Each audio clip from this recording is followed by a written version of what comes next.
더불어민주당이 국민권익위원회로부터 부동산 불법 거래 의혹이 있다며 넘겨받은 12명 의원에 대한 명단을 전격 공개했습니다. 또 스스로 당을 나가달라며 탈당까지 권유했는데요. 해당 의원들은 사실과 다르다며 해명에 나섰습니다. 먼저 김민주 기자입니다. 오전 긴급 소집된 비공개 최고위원회의에선 결론을 내지 못했습니다. 아주 깊은 그리고 오랜 시간에 걸친 토론을 했고요. 내용으로는 경미하다고 보이는 것들도 상당히 많습니다.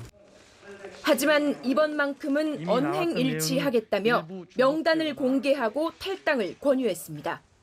깊은 고민을 했습니다. 민주당이 변화하지 않으면 국민의 신뢰를 얻을 수 없습니다.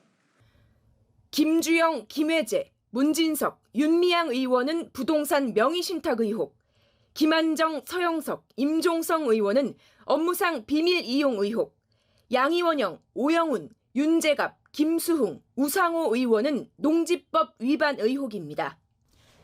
권익위는 지난 3월 민주당 요청에 따라 소속 국회의원 174명과 배우자, 직계 존비속까지 816명의 부동산 거래 내역을 조사했고 비위 의혹이 있는 12명을 당에 통보했습니다.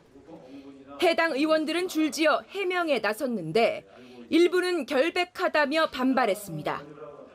어머니의 급작스러운 사망으로 인한 토지 구입이었고 묘지 조성 절차를 거쳤기 때문에 저는 이것이 농지법 위반이라고 하는 해석에 동의하기 어렵습니다. 지극히 부당하고 졸속입니다. 제 아내는 토지를 구입한 적은 있으나 투기와 무관합니다. 권익위는 다만 강제 수사권이 없고 사실규명에 한계가 있어 경찰에 자료를 이첩한 상태. 민주당은 해당 의원들에게 의혹을 해소한 뒤 복당하라고 전했습니다.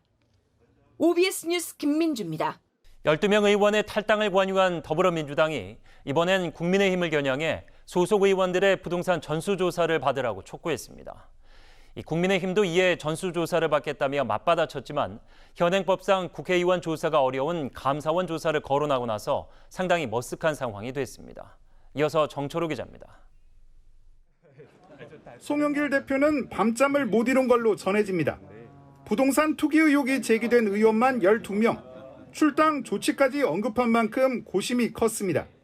본인 및 직계 가족의 입시 비리, 취업 비리, 부동산 투기 성추행 연루자는 즉각 출당 조치하고 무혐의 확정 이전까지 복당 금지 등.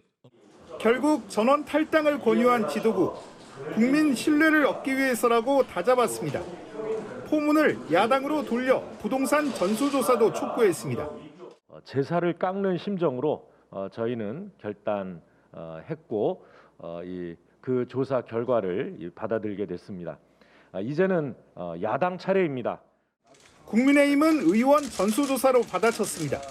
다만 전현희 국민권익위원장은 민주당 전 의원이기 때문에 감사원에 의뢰한다고 밝혔습니다.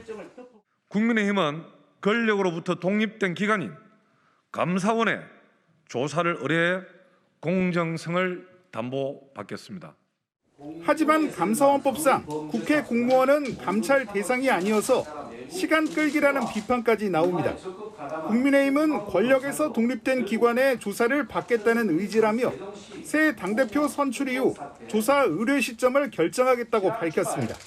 민주당의 탈당 권유에 대해서도 본질 흐리기 쇼라고 조용히 복당할 가능성을 제기하며 내년 대선을 앞두고 도덕성 경쟁이 시작된 모양새입니다. OBS 뉴스 정철호입니다.